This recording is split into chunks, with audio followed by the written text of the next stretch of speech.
Hey everyone, we finally have an episode of His Dark Materials to talk about. HBO and BBC's TV show His Dark Materials just premiered earlier this week, and we can finally dive into their first episode, which is called Lyra's Jordan. I want to say now that there will of course be spoilers ahead. I will not just be spoiling this episode for you, but if you haven't read His Dark Materials, all three books, I am going to be talking about how the show is pulling elements in from all three of those. And if you don't want to know about that, do not continue watching these videos. For the family members and coworkers that I am guilting into watching this, you can rest assured you don't have to watch the whole video. The TLDR of this is that I'm giving this episode a B+. I don't think they made any changes that were wildly impactful to the authenticity of the story. There were a few changes in the plot and the characters' dynamics that I thought were not what I was expecting them to be. But nothing crazy happened, nothing, well, one thing made me shout at the TV, I'll admit. But overall, I think we're off to a good start. I think the acting in this episode was absolutely top-notch. I still have my reservations about James McAvoy as Lord Asriel, but I think so far everyone has been fantastic. I also was incredibly impressed by the set design and the visuals of the show. I was delighted by how sumptuous Jordan College was, by how beautiful Oxford is, and by the incredible attention to detail the set designers put into all of the scenes. One of the things that really struck me about this episode was how nuanced it was emotionally. I think that Philip Pullman does a really interesting job with Lyra as a character in saying that she's not actually a very imaginative child, and she doesn't really have the self-awareness to understand her role in her own life. I do know that HBO is going with Lyra as a 13-year-old instead of Lyra as an 11-year-old, and I think Daphne Keane is really upping the emotional ante. That emotional element really does separate it for me from both the book and the 2007 adaptation. I think it really changes the overall tone of the story, and I'm not opposed to it, but it isn't what I thought I was going to be getting into. I also felt like the story wasn't exactly from Lyra's point of view. Of course, in the book, we have an omniscient narrator, but I felt like perhaps because James McAvoy is such a powerful actor, Lyra is really sharing the title of protagonist with Lord Asriel. And I don't think that is hugely different from Philip Pullman's work, though I don't think he is as obvious about it. My cat is destroying my lamp right now. We do see at the beginning of The Golden Compass that Philip Pullman includes a passage from Paradise Lost about the wary fiend. It's about Satan pondering his voyage as he's about to set off from hell. So we don't see that in any part of this episode, but I do think that that spirit of male ambition is definitely captured in Asriel. The only real beef that I had with the episode as a whole was that it felt pretty exposition heavy.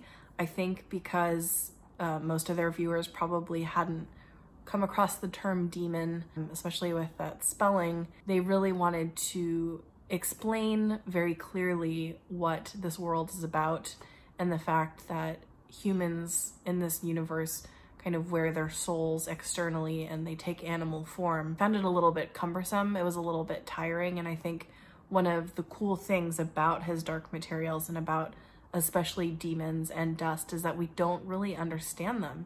And Lyra doesn't really understand them. Part of the wonderful journey that she takes is coming to understand both of those subjects incredibly well.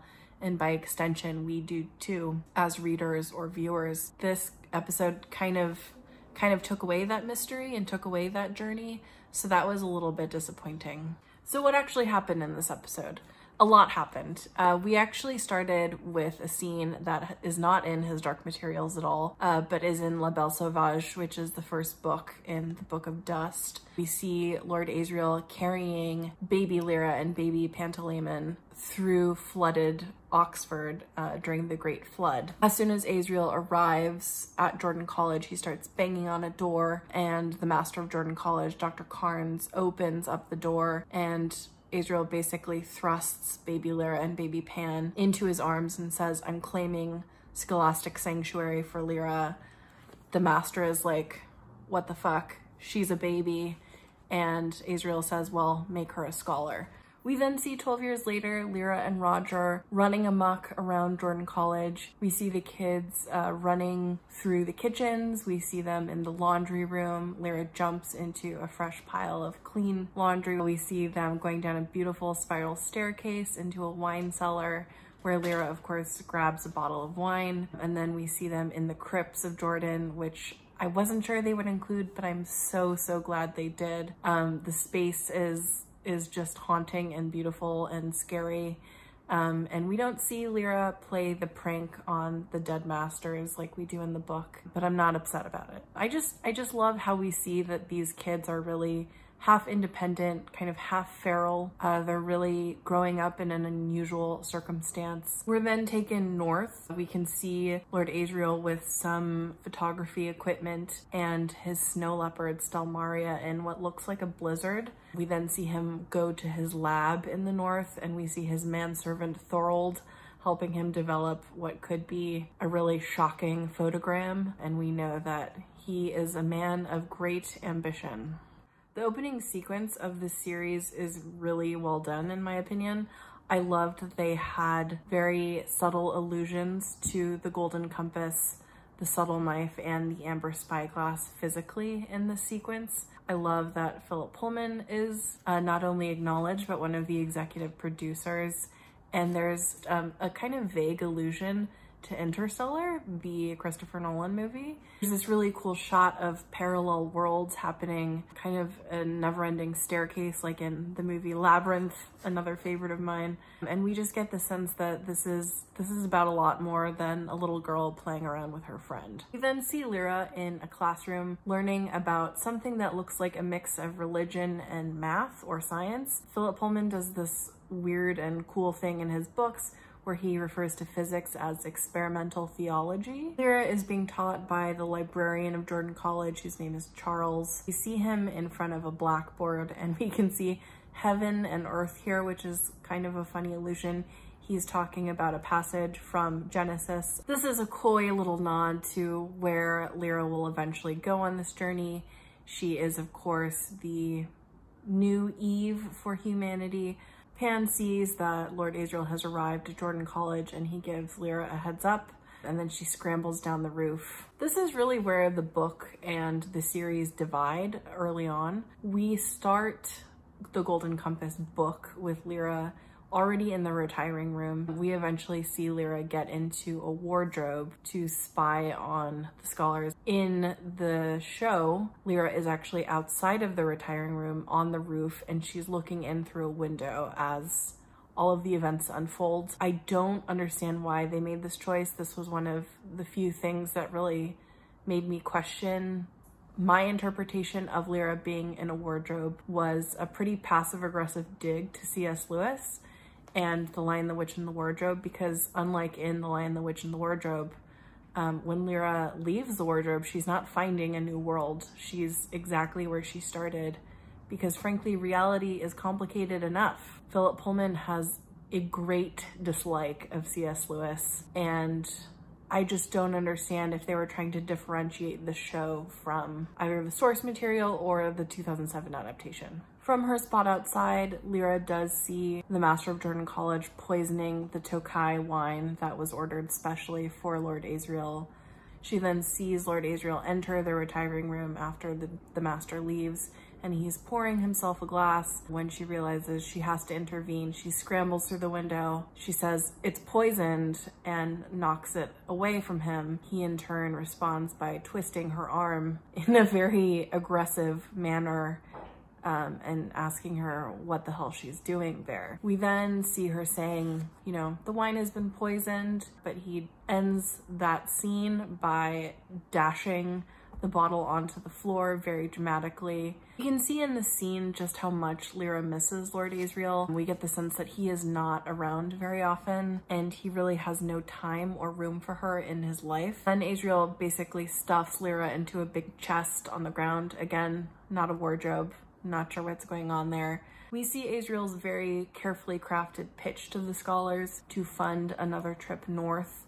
We see a photogram of an adult standing next to a child in normal light, and then we see the same photogram taken with his special emulsion that shows the effects of dust. And of course the man is completely covered in dust. It looks like he's bathed in light, and the child is still covered in darkness. And he explains that this confirms what the magisterium has believed, that dust is attracted to adults and children are not consumed by it in the same way. He then pulls out the photo of the aurora and then the photo of the aurora with the special emulsion, and we can see Cittàgazze in the photo. And Azrael says, I've proven here that there are multiple universes, and that means that there are universes that exist which the magisterium does not control, and I plan to go there. The scholars absolutely freak out about this.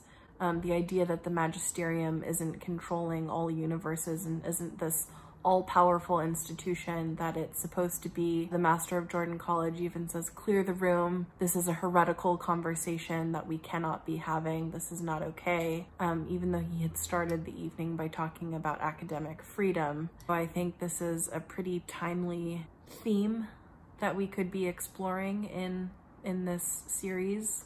He also talks about Stanislaus Grumman and how Stanislaus Grumman had started this research. He was a scholar at Jordan. Azrael pulls out the head of Stanislaus Grumman, which is of course covered in dirty ice. One of the reasons that I really loved this moment in the book is because the scholars mention trepanning, I'm not sure how to pronounce it, but it's basically when you cut holes in your skull to let the gods speak to you. And this was sadly absent. Azrael says that the magisterium is responsible for this, when in the book he chooses to blame it on the Tartars. And this kind of sets the scholars over the edge, because this is a man they all knew and really respected. Azrael gives this very persuasive, very eloquent, and very passionate speech about how we should be fighting for the light, for knowledge, for wisdom. The following scene is at what I can only describe as Tony Costa's Egyptian bar mitzvah. This was the point in the TV show when I actually said, what the fuck? Because this was a scene that they completely fabricated for the show. It does not exist in any of the books. Tony Costa is having a ring forged to celebrate the fact that his demon has finally settled on a form. The Egyptian community comes together, and we really get a sense that they're there to celebrate him. This is a major milestone in Egyptian culture, according to the series. And rather than being an ethnic minority group like they kind of are presented in the book, we see them as kind of a rough and tumble group of people who are fighting for freedom for all. As in the 2007 adaptation, Billy Costa is kind of merged with Tony Makarios. We see Billy Costa, who is a little boy in this series, wander off, and we see a fox demon who has glowing eyes and is kind of menacing, staring at Tony's demon Ratter, who's a squirrel. We can see Billy getting gobbled, for lack of better terms. Well, there is a better term, he's kidnapped. Now that his meeting with the scholars at Jordan is over, we see Lord Azrael, having been reminded by Stelmaria about Lyra still asleep. We see him pick her up and kind of awkwardly take her upstairs to her bedroom so he can put her to bed. I really loved this scene. It's not in the books, but we see Azrael put her in bed backwards, like her feet are where her pillow is, and it makes absolutely no sense. And I think it was a very crafty way to imply that this is definitely his first time doing this for her. But there's also kind of a sweet tenderness. They have a cute little conversation, and by cute, I mean kind of sarcastic and tense, about whether he is going back north, whether she can come with him, and then my favorite, whether she can see the dead man's head. We see the master of Jordan College and librarian Charles talking in the master's study, and we also hear the master talking about Lyra's role in what is to come, the journey that she's about to go on, and of course the great betrayal that she will experience. And then there's this great line that they added, all we can be is scared for her and scared of her. As part of the kitchen staff, Roger brings Lyra her breakfast in bed, which is a great moment. Roger also tells Lyra that Lord Azrael is preparing to leave. Lyra freaks out. She runs to the airship that he is currently packing up full of his gear. They have a really heartbreaking conversation when she says, you know, can I go with you? Please let me go with you. And he says no. And you see this pain on his face that I don't know is appropriate for Lord Asriel, since he's not like a super cuddly, empathetic man. But it adds some depth to him that I don't think Philip Pullman shows in The Golden Compass. There's also a moment when Lyra finally accepts she's not coming with him, and she says, is this what the airship looked like? And he's like, what are you talking about? And she says, the one that my parents died on. And of course the story is that her parents died at an aeronautical accident, which we know is complete garbage. But there's a sense that Lyra realizes that Lord Asriel might not survive either, and you know, he could die in an airship crash as well. And he says, no, that was smaller. So there's this understanding between them of all the things that are going unsaid, and that she does have this longing to have him in her life, and he just can't be there for her. She storms off, and then Roger, in a strange series of events, says, you know, she's better than you think she is. She's special. And then Asriel responds, screaming, everyone is special. I don't know what this was about. I'd love to hear the screenwriter talk about this. We're kind of taken to the Egyptian headquarters in Oxford, and we find out as John Faw and Farder Coram enter that the Egyptians will be heading to London because that is where they're sure the gobblers are and have taken the kids. We finally meet Lord Boreal and Father MacPhail at the Magisterium. We do see them in this very stark looking building that reminds me a good amount of the Magisterium in the 2007 adaptation. I think they're both very bleak, very harsh lines, black and white. Of course, the next scene, we finally see Mrs. Coulter entering Jordan, and we see her enter the dining hall at Jordan, and all of the scholars turning to watch her as she walks through. We see the master leading a prayer before dinner in Latin. I thought it added a lot of atmosphere to the seriousness of Jordan and all of the ritual involved in daily life there. And then of course we have this great scene when the master finally sits down and the golden monkey, Mrs. Coulter's demon, sits down next to him. Of course, as soon as Mrs. Coulter sits down next to her, Lyra loses any focus for anything else, and she's completely captivated by this fascinating female scholar. Mrs. Coulter offers her a very dubious position as her personal assistant. Lyra's, of course, immediately interested since Mrs. Coulter does a lot of work in the north. In another twist from the book, Lyra says that she can't really accept this position and this move to London unless Roger comes with her. She really pleads with Mrs. Coulter, saying that she needs him with her, and then Mrs. Coulter agrees that yes, Roger can come. We do see a kind of weird expression on her face as they're hugging it out, and knowing Mrs. Coulter, we know that she's completely full of shit. Except we actually don't know that she's full of shit, since theoretically we haven't read the books. There's nothing super weird about Mrs. Coulter yet, except she does have a very strange mouth, for lack of better words. There's something going on with her mouth and her teeth, but there's something predatory about her mouth. Very soon after, we see Roger doing some chores in Jordan, and then we hear this very weird high-pitched sound. We see the same crazy fox demon, and we know Roger has been gobbled. After Lyra agrees to go with Mrs. Coulter, Pan has kind of a coming to Jesus moment with her when he tells her, you know, you need to really think more about Roger. He might not actually want to go with you. This is one of the few times that we see Pan speak very much. I would really like to hear the demons speak more, because at the moment they mostly look like cute animals. With that said though, we do get a sense here that Pan is in fact Lyra's conscience.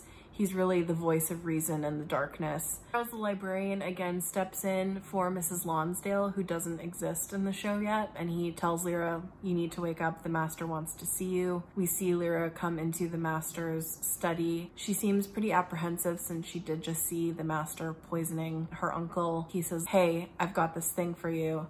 Here's the alethiometer, and he presents it to her and says, I don't really trust Mrs. Coulter, so I want to give this to you to protect you. And according to the magisterium, it is illegal, so you got to keep it secret. The master is able, along with the librarian, to convince her to take it, and he says, Pan and you will have to learn by yourselves. I might be overinterpreting, but the fact that he includes Pan in that statement kind of implies that they're both necessary to read the alethiometer, and we come to realize later on in the series that that is true. Now that she's got the alethiometer in tow, Lyra scrambles all over Jordan looking for Roger. We see her retrace all the steps that she and Roger took at the beginning of the show. We see her in the kitchens, we see her in the laundry, in the crypts, we see her running down the staircase, and then we see her on the roof of Jordan College really screaming for him and kind of working herself up into a frantic hot mess since he's missing. She runs into Mrs. Coulter. Lyra tells her, you know, hey, Roger's missing, I don't know where he is, and I can't leave without him. And I think maybe that he has been captured by the gobblers, though I don't know that they're real. In kind of a weird twist of events, Mrs. Coulter acknowledges that it could be the gobblers who took Roger. When Lyra mentions that maybe they should go to the police about this, Mrs. Coulter is very quick to dismiss that idea and says, no one's gonna care about a kitchen boy. But she does say, and I thought this was kind of a creepily good line. She says, I won't just help, I won't just try, I'll succeed. And it was kind of this weird moment when Mrs. Coulter is luring Lyra into a trap. In the book, The Golden Compass, we see Mrs. Coulter as the woman with the fox fur coat luring Tony Macarios and other children into the gobblers. We don't see her doing that in the TV show, but instead she's luring Lyra herself, and I thought that was super creepy, super weird, super fucked up, but also very effective. In another stroke of level-headedness, Pantalaimon suggests to Lyra that she use the alethiometer to find Roger and to ask what's happening. In one of the more heartbreaking scenes in the episode, we see Lyra talking to the alethiometer, shoving her face into it and kind of yelling at it, you know, where is Roger? And she obviously doesn't understand how to use it. But I thought that it was a very effective way to capture not only her distress and her panic, but how much further she has to go and how she's about to become an expert in this very complicated tool that she now possesses. We also see a scene where Ma Costa is being comforted by her son Tony, and the Egyptian leaders, John Fa and Farder Coram, come and tell her, like, we are leaving Oxford, we're going to London, you're coming with us. Billy is not here and you need to get over it and help us find him in London. And it's kind of a weird confrontation between Ma Costa and John Fa. For me, this was one of the few things I really didn't like about the episode. Ma Costa is really depicted as a very fierce, very strong woman in the book. She doesn't take any shit from anyone, and I think that's what makes her such a great and powerful role model for Lyra. She's really like one of the few mother figures that we see her have temporarily, and we don't get any of that in this episode. She's really, as any mom would be who lost a kid, she's really desperate. She's concerned and she's losing it. The episode ends with Lyra finally getting on the airship to join Mrs. Coulter and head to London. We do see, again, Lyra asking Mrs. Coulter about Roger, how soon they can start, and Mrs. Coulter basically is like, shut up now, it's time to be quiet. Lyra does end up looking out the window of the airship with Pan and seeing that the Egyptians are leaving as well. Lyra really agrees to go with Mrs. Coulter to London, not because she's so interested in Mrs. Coulter at this point anymore, but she's really anxious to rescue Roger. I don't think this is ultimately that huge of a change, but it does shift her motivations. When I was finishing my senior thesis, I actually did get a letter from Philip Pullman in response to the one that I sent him earlier that year. And it was just before the 2007 adaptation was coming out, and he said that he hoped I wasn't too disappointed in it. I've got to say, I don't think Philip Pullman is disappointed in this adaptation. He is one of the executive producers, and I think BBC and HBO are really doing a fantastic job so far. I'm having a great time watching it, and I really want to thank all of you who've stuck with me so far, and also if you're new to this channel, welcome. So thanks again, and we'll be watching the next episode very soon.